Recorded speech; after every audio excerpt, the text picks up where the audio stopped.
Welcome students, हम बात कर रहे थे word problems on geometric series से रिलेटेड और क्वेश्चन ये था कि a person invest ₹2000 at 4% interest compounded annually, what the total amount will he get after 5 years। ठीक है, और इसमें इस तरह से था कि मैंने कहा था कि जो हमारे पास कंपाउंडेड इंटरेस्ट होता है एनुअली, ये इस तरह से इंटरेस्ट होता है, मतलब कि आपने चूंकि बैंक को या एक अदारे को जो है सहूलत प्रोवाइड की, अपने पैसे उसे दिए हैं, ठीक है, तो उसके एवज वो आपको कुछ बेनिफिट्स देते हैं। अब उन्होंने कहा कि जो पैसे आप दे रहे हैं 2000, उसका 4% वो आपको रिटर्न करेंगे, लेकिन किस तरह से रिटर्न करेंगे कि पहले साल, चूंकि आप 5 साल के लिए उनके पास अपने पैसे सेव कर रहे हैं, मतलब आप उनको पैसे दे रहे हैं और कह रहे हैं कि आप इससे अपना बिजनेस रन करें, और इसके बाद 5 ईयर के बाद में पैसे रिटर्न मुझे मतलब आप रिटर्न कर दीजिएगा, मैं इसे रिसीव कर लूंगा। अब ऐसा है कि जो अमाउंट पहले साल, मतलब उनको जो इंटरेस्ट मिल रहा था, वो हमने देखा था 80 रुपीज था 4% के हिसाब से। तो इनकी एक साल के एंड पर जो अमाउंट बनी थी वो बनी थी 2080 रुपीज। फिर इस तरह से कि जब आफ्टर, मतलब हम यूं कह सकते हैं कि सेकंड ईयर, ठीक है, सेकंड ईयर जब एंड हुआ, ठीक है, तो इस अमाउंट का, ये जो 2080 है, ये अब उनके 2000 नहीं रहे, अब बैंक के पास उनके बन गए 2080, ठीक है, एक साल के बाद। तो दूसरे साल जब वो एंड होगा तो इसका 4% लेंगे जो 83.2 बनता है, ठीक है, ये इसमें प्लस कर देंगे, और ये एंड में उनको 2 साल के एंड पे अब उनकी अमाउंट इंक्रीज करके 2163.2 रुपीज हो गई है, ठीक है। तो इस तरह से इनकी जो अमाउंट है वो साल के साल हिसाब से बढ़ती जाएगी। अगर ये 5 साल से ज्यादा उनको, अगर फर्ज करें कोई कोई इस तरह से मतलब उन्होंने एक ऑप्शन रखा हुआ है कि आप अगर इसको बढ़ाना चाहते हैं इस ड्यूरेशन को, तो ये अमाउंट उनकी इंक्रीज ही करेगी।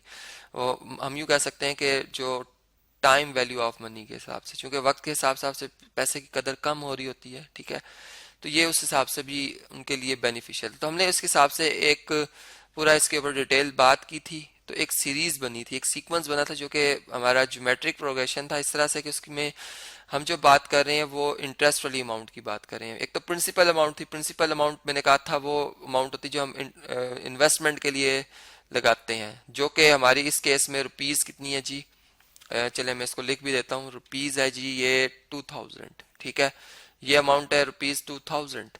अब पहले साल के एंड पे उस पर्सन जिसने 2000 दिए थे उसकी amount, principal amount times of 1 plus 0.04 हो गई है, ठीक है, इसी तरह इसमें इसका स्क्वायर।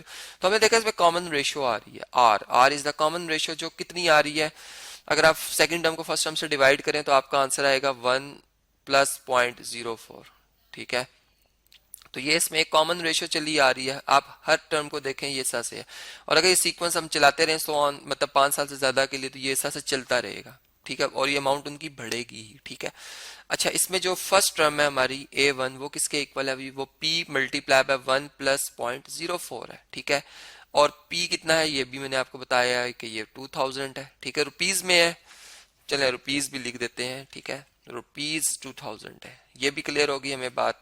और दूसरी बात साथ में ये कि हमारे पास जो मतलब जो नंबर ऑफ टर्म हमने फाइंड करनी है, एन मींस ईयर्स, ठीक है, तो हमने 5वें साल की बात की जा रही, तो एन 5 रखेंगे और फिफ्थ टर्म फाइंड करेंगे, जो कि ये लिखी भी हुई है, और फार्मूला भी अगर आप लगाएं तो आप यही वैल्यू इसकी हासिल करेंगे। किस तरह से होता है जी फार्मूला, फार्मूला जो है वो हम जानते हैं कि वो हमारे पास होता है a n is equal to A1 multiply by r power n-1, ठीक है।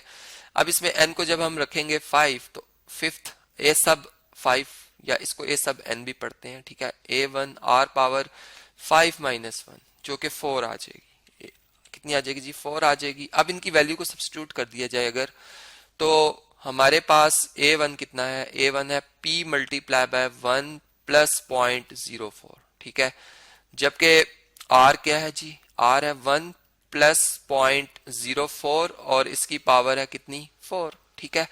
अब जो बेसिस सेम हो तो पावर्स ऐड हो जाती हैं, प्रिंसिपल अमाउंट थी रुपीज 2000 यहाँ पे लिखेंगे, और ये 1 प्लस 0.04 इसकी पावर बन जाएगी 5, ठीक है, 4 और 1, ये 1 है ये 4 ऐड हो जाएंगे। अब रुपीज 2000 ₹2000 को आप 1 प्लस 0.04 की पावर 5 से मल्टीप्लाई करेंगे, ठीक है। तो चलें इसे अब हम कैलकुलेट करते हैं, देखते हैं कि क्या नंबर आता है हमारा, ठीक है। तो 1.1.04, ठीक है, पावर का बटन, चलें हम साइंटिफिक में इसको चेंज कर लेते हैं अपने कैलकुलेटर को, ये पावर का बटन है, ठीक है। 1.04 बन गया, ठीक है। ये कितना बन गया जी? 1.04। इसकी पावर हमने कितनी लेनी है? 5, ये 5, ठीक है। कितनी बन गई? 1.2167, 1.2167, ठीक है। और इसको हम मल्टीप्लाई कर देंगे रुपीस, मतलब हम तो सिंपल 2000 से मल्टीप्लाई कर देंगे, हमारे पास अमाउंट बनती है 2433.31, ठीक है।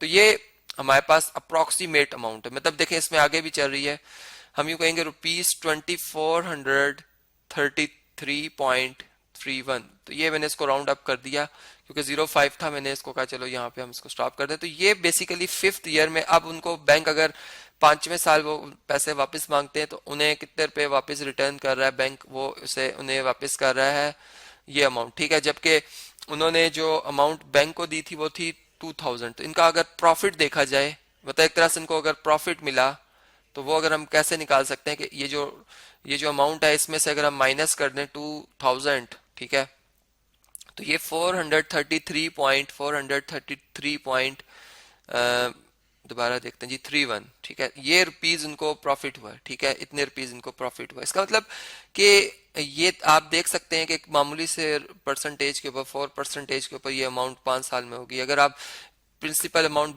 2 लाख कर लेते, ठीक है, या 20 लाख कर लेते, तो ये अमाउंट फिर उसी हिसाब से, मतलब अगर 2 लाख करते हैं हम, ठीक है, अभी तो ये सिंपल 2000 है, तो इसमें जारी बात है कि 2 जीरोस और मतलब पॉइंट और पीछे यहाँ पे शिफ्ट कर लेंगे तो ये फिर एक अच्छी अमाउंट बन जाती है, ठीक है। तो इस लिहाज से हम अपने बिजनेस को भी देख सकते हैं, अपने पैसे को सेव करना है, अगर हम कोई बिजनेस रन करना चाहते हैं तो उस हिसाब से भी हम ये वाली जो क्वेश्चन है, प्रॉब्लम है, इससे हम ये बात अपनी रोजमर्रा की लाइफ में अप्लाई करके उससे फायदा उठा सकते हैं, ठीक है। तो इसी के साथ आपने देखा जो ज्योमेट्रिक प्रोग्रेशन है उससे रिलेटेड जो हमारे वर्ड प्रॉब्लम्स थे और उसका हमारी आम लाइफ में जो इस्तेमाल है वो कैसे हम उससे कर सकते हैं।